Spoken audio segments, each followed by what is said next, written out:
Welcome to a new Draw My Life video. We were by the river. The fire was burning and the flames were shaking. The bells rang, letting us know it was 11 o'clock at night. Suddenly, it all went dead silent. Nobody laughed, nobody talked. We could only hear the rustling of a cold wind. Then, a woman came from the woods. We heard a painful and muffled cry. "Oh, my children!" Do you know who we're talking about? We are talking about La Llorona, the weeping woman. A woman with a ghost-like appearance, dressed in white with long dark hair, who floats in the air with a soft veil covering her horrifying face. She comes from the west and goes towards the north, wandering and crying around the streets. La Llorona is a ghost in the Latin American folklore.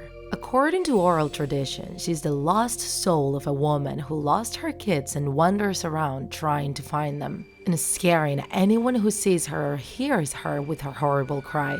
A sad story, a horror story of lovesickness and treason that has been passed on from generation to generation. This legend has many different versions depending on the region you're in, but they all agree on something.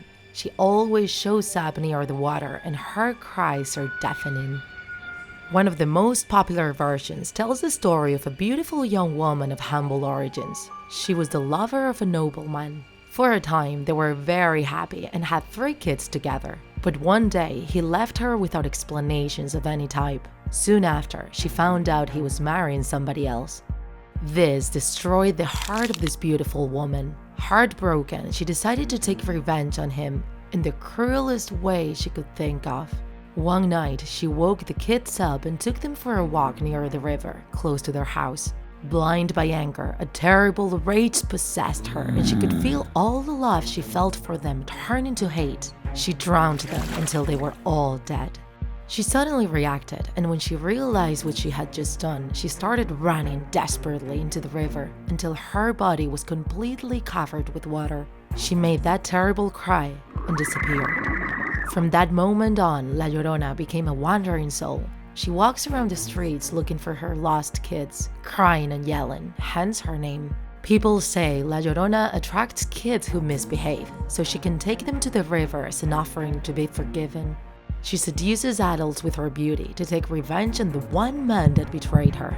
But when they try to take her veil off, they discover her wide, gaunt face and her eyes trying to dig in the deepest parts of the soul to trap them in her cries. There are many people that say they have seen or heard her cries. Her story still scares little boys and girls, but also adults. The origins of La Llorona are not very clear. Ancient cultures believed in ghosts that appear next to rivers. Some historians think that in Mexico, the origin of La Llorona can be related to the Cihuacoatl, goddess of the Mexicas, half woman and half snake. According to the legend, she comes from the water of the Lake Texcoco to cry for her children. And even though in Mexico, La Llorona is one of the most important figures in popular culture, there are many other countries with a similar legend. In Chile, she is known as La Pucuyen, a soul in purgatory believed to cry eternally because her kids were taken from her arms when they were very little. This ghost can only be seen by people when they are really close to dying, as well as people with special abilities. In Colombia, they talk about the Tarumama, the wandering ghost that walks around the valleys and mountains, close to rivers and lakes, dressed with a black robe that covers all her body down to her heels. Her face is a terrifying skull, and in her eye sockets she has 2 incandescent balls. She carries the dead body of a baby and she cries tears of blood. These are only some examples. In other countries such as Venezuela, Uruguay, Argentina, Panama, El Salvador, Honduras, España, or Costa Rica, they also have the legend that tells the story of the ghostly presence of this wandering young woman. TikTakers, do you also have the story of the Llorona in your country? What other popular legends would you like us to talk about? Leave a comment and let us know. If you enjoyed this video, don't forget to like it. And if you want to see more Draw My Life videos, subscribe to our channel. See you in the next episode!